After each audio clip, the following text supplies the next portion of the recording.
Today, I'm joined by Antony Taylor, who's going to talk about the concept of mental toughness and how, when we're more aware of how mentally tough we are, we can actually take very targeted actions to improve our performance, both in our personal lives, but also in the workplace. And I asked Antony to start by just telling me a little bit about himself. Hi, so my name's Antony Taylor, and I, alongside my wife, run a company called AQR Consulting. And we work with organizations. We do a lot in the social housing space, but we also work across multiple sectors, really working with HR, wellbeing teams and so on, helping them to give them sort of take a people-first, data-led approach to some of their challenges that they're facing. One of the concepts that you have introduced me to and talked a lot about, which is mental toughness, really interesting concept. Can you just tell us a little bit about that and how it differs from resilience? Yeah, absolutely. So mental toughness is an interesting concept. The term can be quite polarizing. Some people get a bit of a reaction to it. I think it's some myths about that.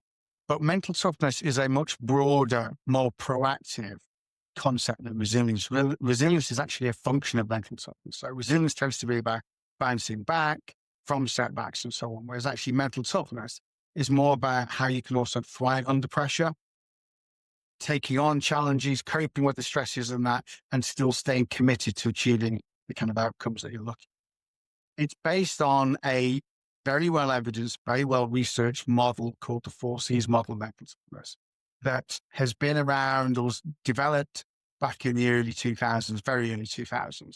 But that was built on the work of others, researchers in different fields, going back to the 1980s. So there's a huge evidence base for this model. Although, if we're honest, it's not as well known as hopefully it will be in sort of corporate circles, outside of academia. That's great because we absolutely love it when there's an evidence base to really ground this in concrete data, hopefully research. So if it's not that well known in the corporate setting yet, can you do a bit of a translation for us about how mental toughness could be used in the workplace setting? Yeah, absolutely. So mental toughness, the model we look at, based around 4 key areas, and each of those 2 subparts. We won't go into the detail. The 4 key areas are around control, commitment, challenge, and confidence. So basically what mental toughness looks at, it's about how people think when they're exposed to stress, pressure, challenge, and also opportunities. So it impacts on how we cope with stress, how we cope with workloads, how we deal with feedback, how we deal with uncertainty, which is something that we're all facing at the minute, and also interpersonal relationships. It's what we know is that typically people are more mentally tough, tend to be able to cope with those. They're more consistent, they're more adaptable, and they're more likely to respond rather than reacting to things. So it's really really useful tool to sort of be able to almost to lift up the lid to see what's going on inside someone's head, their mindset. But it gives a language and an evidence base to those conversations that other tools can't give. So it's really useful for that because it gives us that insight into how individuals and how teams might go about navigating complex change, performance pressures, those kind of things. That's interesting because one of the things I want to pick up on there is the fact that you mentioned uncertainty and pressure, the kind of stuff that could be construed as being more on the negative side, but you also said opportunity. And I guess immediately what I was thinking is, yeah, opportunity brings uncertainty, it brings change. But the word opportunity sounds so much more positive. So are we talking about the need for mental toughness regardless of whether it's positive or negative? We're still going to react in the same way. And I think what's key in what you just said that's making me reflect on this idea of self-awareness, that actually you can think you're okay, but actually you're not. And I think because generally speaking, we like to think of ourselves as being okay. And it's a bit like that Johari window, isn't it? Where we will hide things from other people, but then sometimes those things are even hidden from ourselves.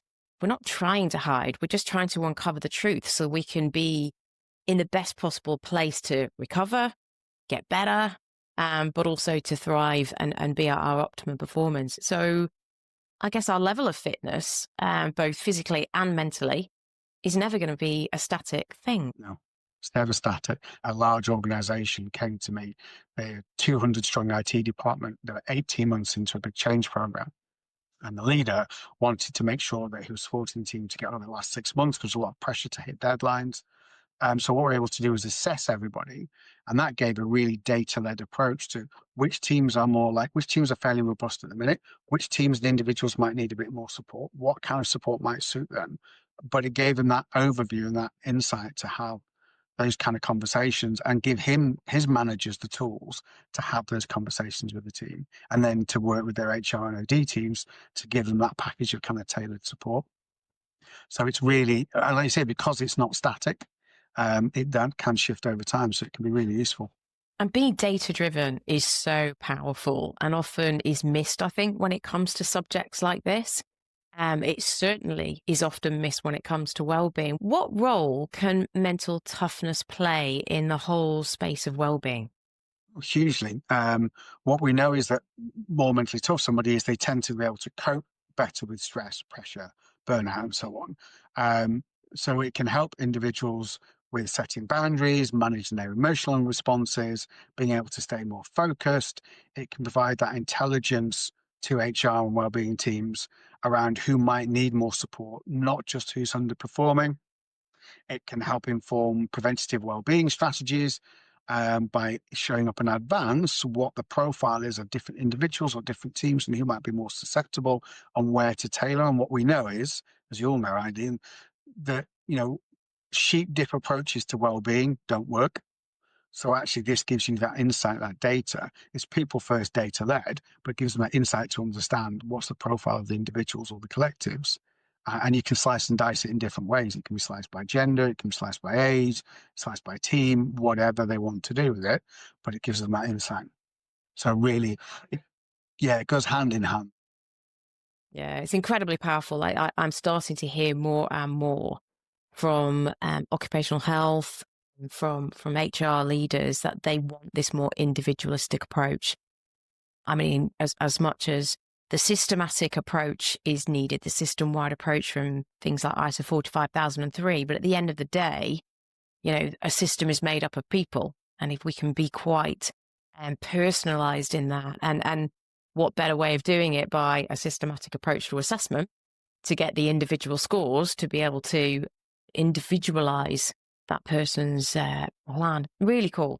So a really interesting question I've got for you, because a lot of people, as well as talking about data driven and being individualistic in approach, is this whole idea of psychological safety. So where does mental toughness fit into?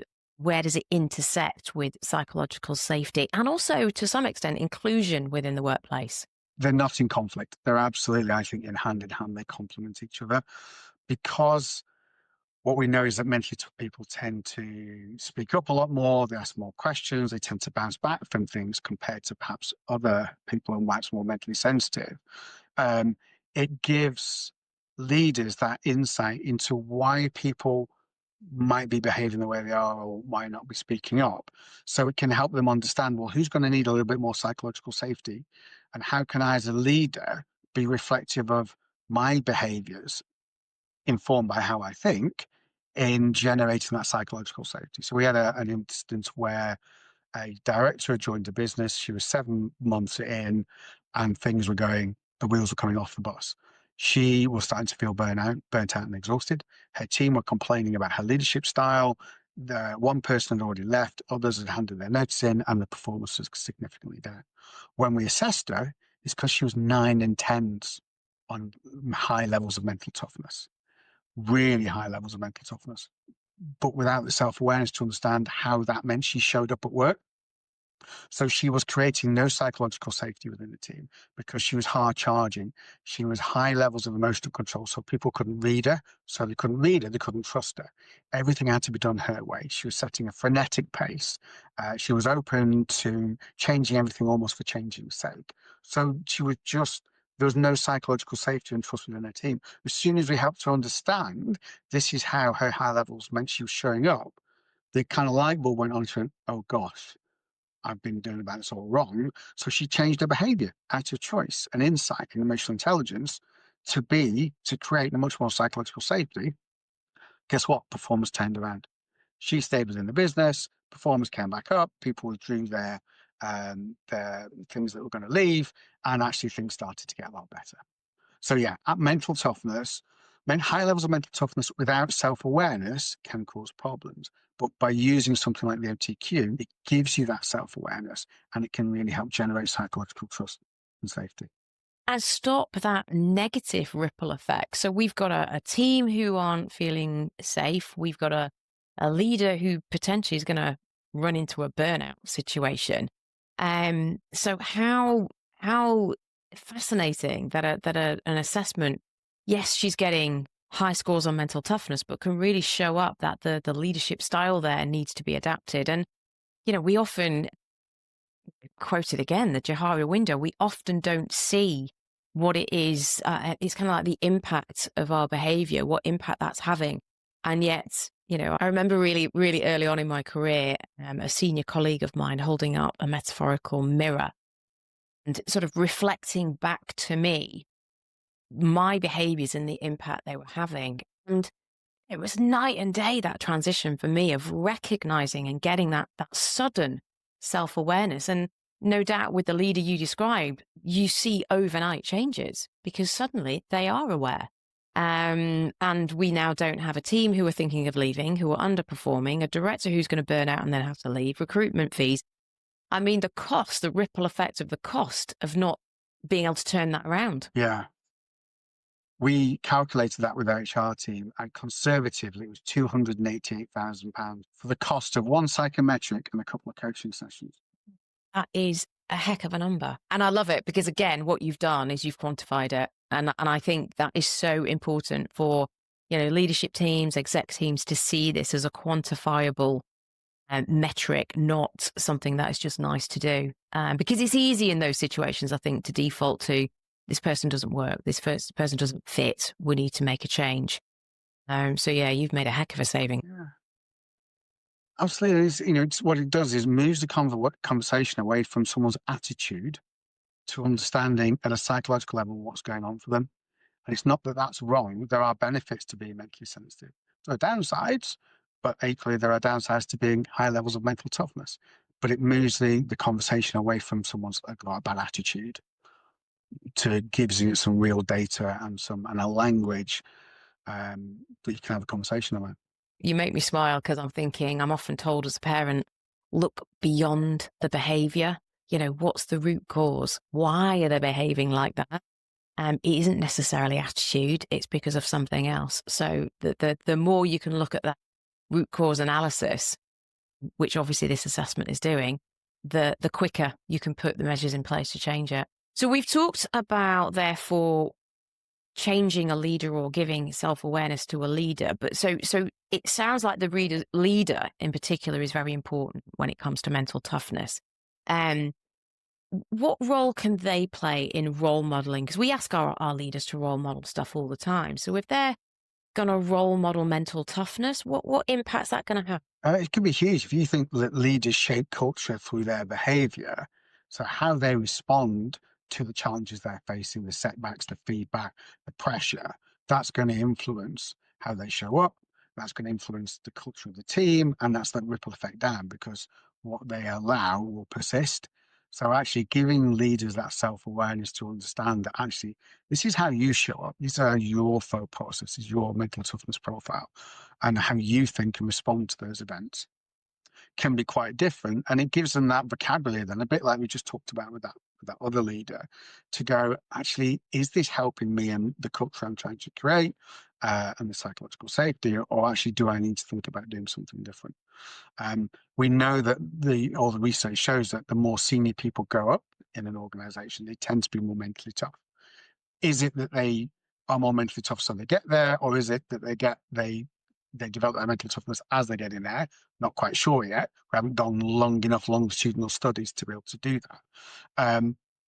But we know that typically, on average, most senior leaders tend to score around a 7 and 8 as an average, but the profile might be different.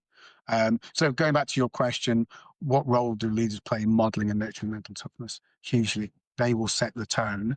If they do that with self-awareness and understanding, it can be beneficial. If they do that with without those things, it can drive unhelpful behaviors and culture. Yeah. So let's get down to some brass tactics here then. So, what are some practical ways that we can develop our own mental toughness? Great question. I think there are, well, not I think, we know there are so many ways. The first way is that self-awareness, is to understand, how am I thinking at the minute? How do I respond mentally to events and stresses and pressure and challenge? And therefore, what patterns might I notice in myself? When we do that, then it's about understanding, well, everyone's profile might be different, but there are lots of techniques that we can use, and they all work, but they don't all work for everyone. Some of the favorite ones I tend to use both at team level and individual level are something called red to blue, which has been developed by a clinical psychologist to help the All Blacks cope with pressure because they were losing World Cup finals to it. So that helps us manage our emotional control and stay focused on tasks. So that's a particular tool we use there. I also use something called functional imagery training, which is to help enhance motivation and confidence.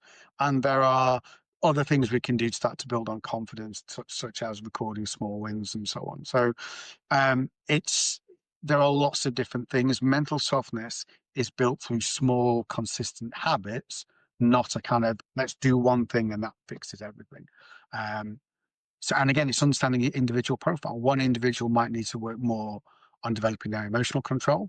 Somebody else might need to develop more on that interpersonal confidence. So how they show up in meetings, the confidence to express their opinions and have debate and so on. So it is very individualistic. And it sounds, to some extent, it sounds simple. You know, as you say, it's small things, but I think the challenge will be the discipline part of this. So quite often, you know, when I think about habits, creating habits, in a sense, I guess that's partly what we're talking about. The discipline to continue to make those small steps. But it fills me with optimism, therefore, that actually this is entirely possible. There is no reason why not every single one of us can't create mental toughness for ourselves. Yeah, and it's understanding that you don't have to, if somebody's more mentally sensitive, and I work with lots of clients, one lady showed up and she was an average of a two, quite a couple of ones, so on the mentally sensitive end, and she was a one on confidence. What she wanted to work on the confidence bit, we moved her up to just a three. You might think, well, that's not very good. But actually, the difference was she was in a role that she was frustrated by. She could see that there was a potential for a role in this big organization that didn't exist and the value it might add, but she was lacking the confidence to go and to put that to her boss. By the time we finished working with her, even though she went from a one to a three, that was enough for her to go and pitch the idea to the boss. He then went, you know what, that's genius. Absolutely. It was signed off at a corporate level. There were 6 roles made, not just one. And a year later, she's managing all 6. So you don't have to go from a one to a 7, 8, or a 9. You might just go from a one to a three, and that might be all the difference you need to make. Somebody else might be a three, and it might benefit them to move higher up to, say, a 7 or an 8. It's so individual, but again, the changes don't have to be. You don't have to move higher up to make big changes. And I love that because on a personal level, what a wonderful story for her. What an amazing journey of empowerment that she's gone on. But, you know, let's not forget how much as a business really benefited from her growing in confidence. And as you say, a 1 to a 3 could be a doubling or a tripling of her confidence from where she was to then get her where she's really, really thriving. So a fantastic case study for us. Yeah. So there's hope for us all. So I'm going to give you, I give all my guests a magic wand at the end of our conversation. So I'm going to give you a magic wand as well. So, and you can use this at an organization level. You can use it with an HR person who is considering mental toughness, or you can just use it on an individual. What am I going to do with magic wand? Great question. I'd want macro level. I'd want everyone to know what their and have understood, explain to them what their mental toughness profile currently was, and therefore how that was helping or hindering them, so that they could then choose to do something about it if they chose to. But I just want everyone to have that level of insight, because I think when they understood that, they would better understand themselves, and they would also better understand why other people might think and respond the way that they do, reducing conflict and increasing collaboration. So that would be my magic wand. You have painted a very lovely world there. That's amazing. Thank you so much. It's been really interesting chatting to you. So thank you so much for explaining mental toughness to us. Great to spend some time with you. Thanks, Anthony. Thanks for the invitation. What an incredibly interesting concept mental toughness is, and how the greater self-awareness we have of how mentally tough we are, and how, of course, that changes over time according to what is happening, can really inform us about some of those quite small actions that we can take in order to increase our mental toughness and thereby increase our resilience. And for me, that self-awareness really then needs to be coupled with the discipline to take those small actions to build a habit of developing in the areas that will really make the most impact. So if you've enjoyed today's episode, then please do like, rate, or subscribe, and then we can spread the word about the Work and Wellbeing podcast. Together, we can make well-being at work not just a nice to have, but an essential foundation for success.